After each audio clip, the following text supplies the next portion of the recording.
perasaan paling menenangkan bila balik ke rumah ialah bila kita dapat masuk ke ruang yang kemas, teratur dan tak buat mata serabut.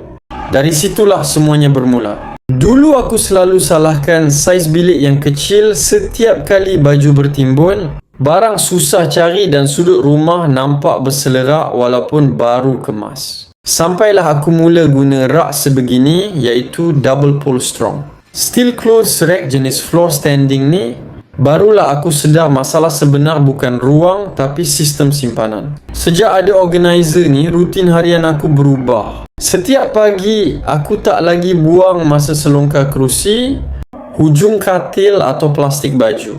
Sekarang, semua pakaian tergantung kemas, mudah nampak, mudah capai. Benda kecil macam ni sebenarnya beri kesan besar pada mood.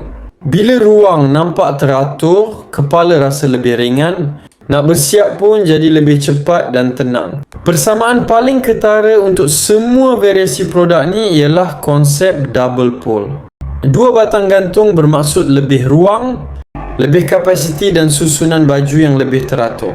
Sudut bilik nampak lebih tersusun, seolah-olah ada wardrobe terbuka sendiri walaupun ruang tak besar mana. Struktur besi yang digunakan pula memang direka untuk kegunaan harian. Ia beri rasa yakin untuk gantung banyak pakaian dalam satu-satu masa. Sama ada di bilik tidur, laundry area atau ruang simpanan, konsep rangka besi berdiri ni memang fokus pada kestabilan dan praktikal. Tak perlu pasang almari dan tak perlu ubah suai rumah. Letak, susun dan guna terus. Satu lagi persamaan penting ialah kewujudan ruang simpanan.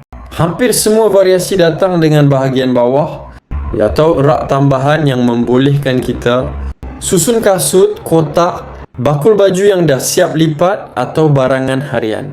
Dari satu sudut kosong yang selalu nampak berselerak, terus boleh bertukar jadi sudut organizer yang kemas dan berfungsi. Ini bukan sekadar penyangkut baju, tapi sistem simpanan pelbagai guna dalam satu struktur. Apa yang buat produk ni sesuai untuk ramai orang ialah sifatnya yang fleksibel. Ia bukan dicipta untuk satu jenis rumah saja. Rumah kecil, bilik sewa, homestay, bilik pelajar, butik kecil atau laundry area, semuanya boleh manfaatkan konsep yang sama. Floor standing organizer yang bantu maksimumkan ruang menegak dan kurangkan kekusutan visual. Dari sudut gaya hidup, perubahan paling besar ialah rasa terkawal. Bila setiap barang ada tempatnya sendiri, maka lebih senang jaga kekemasan. Rumah nampak lebih lapang. Aktiviti kemas-mengemas jadi lebih cepat. Dan yang paling penting, suasana rumah jadi lebih selesa untuk berehat dan fokus pada benda yang lebih penting.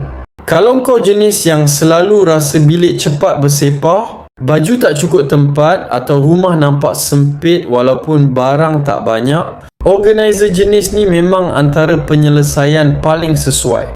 Ia tak menjanjikan perkara ajaib, tapi ia beri sistem yang betul untuk bantu kau urus ruang dengan lebih bijak. Segera check out sekarang kalau kau nak mula hidup dengan ruang yang lebih kemas dan teratur.